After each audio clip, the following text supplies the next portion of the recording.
The Fountain by James Russell Lowell.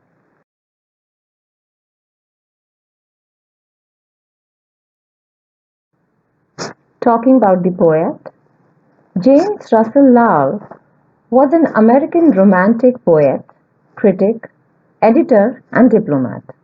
He is associated with the Fireside Poets, a group of New England writers who were among the first American poets that rivaled the popularity of British poets.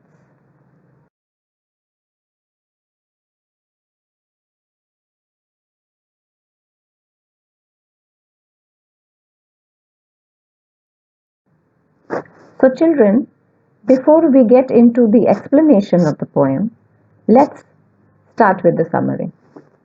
The speaker in the poem says that the fountain leaps towards sunshine the whole day, shimmering in it and into moonlight to look whiter than snow, waving like a flower whenever the wind blows.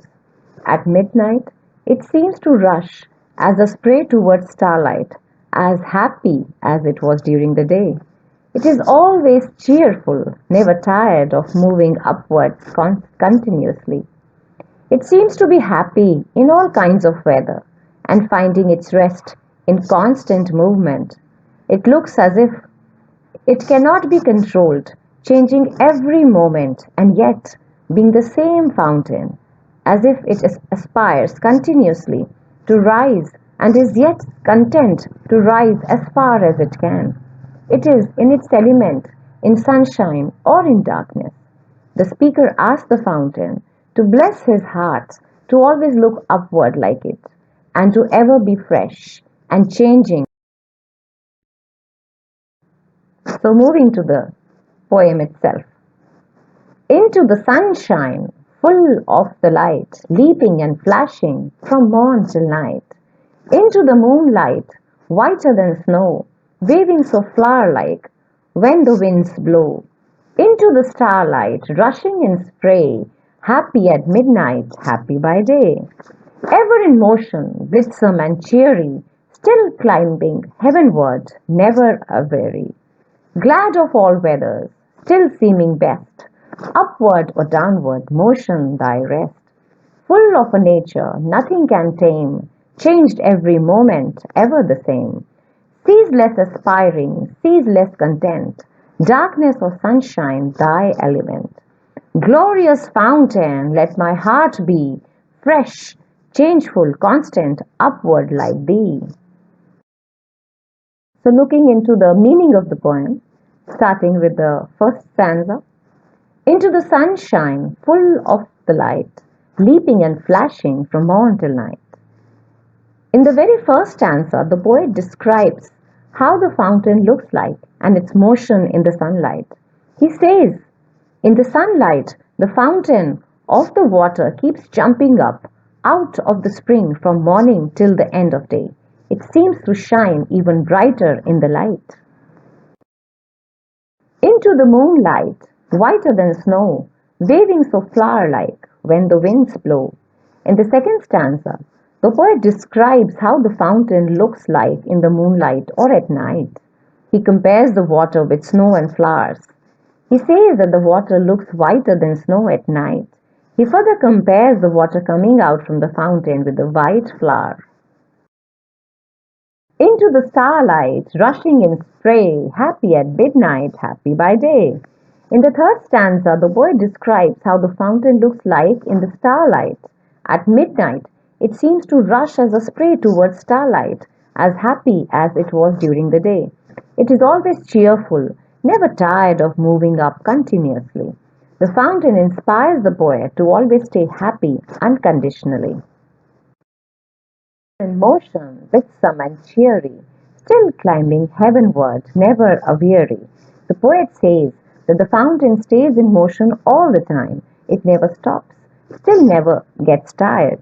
Because the water keeps flowing upwards, the poet says that it appears as if the water is climbing the steps to heaven.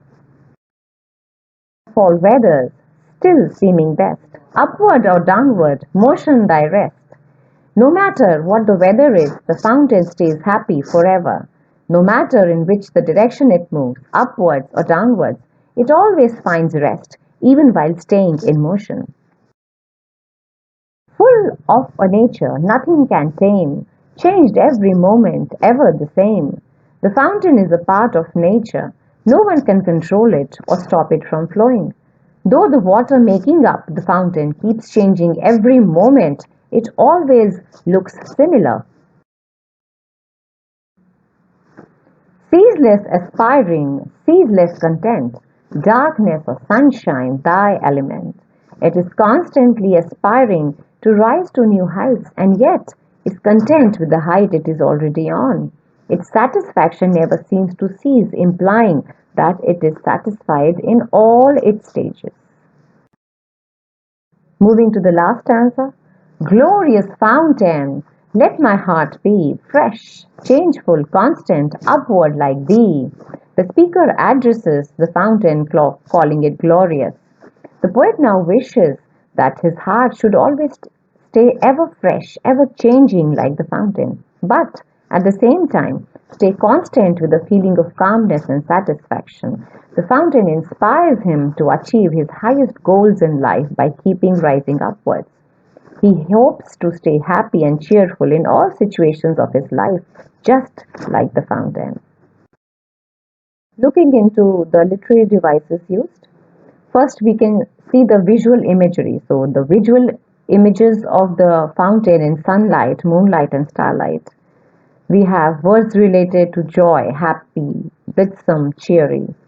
Rhyme, lines 2 and 4 rhyme in every verse like night, light, snow, blow, spray day, and so on. Some more literary devices. Personification, as we have already learned it, but getting into the definition, personification is a common form of metaphor in that human characteristics are attributed to non-human things like waving so flower-like. Alliterations, it is the occurrence of the same letter or sound at the beginning of adjacent or closely connected words like ceaseless content, changeful constant. And finally, coming to the moral of the poem.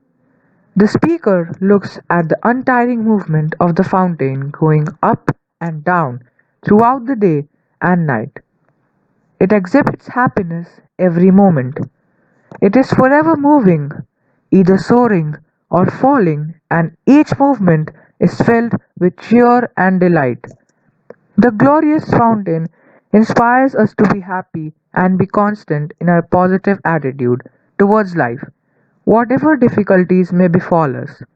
The speaker wishes that his heart too should be fresh and constant like the fountain.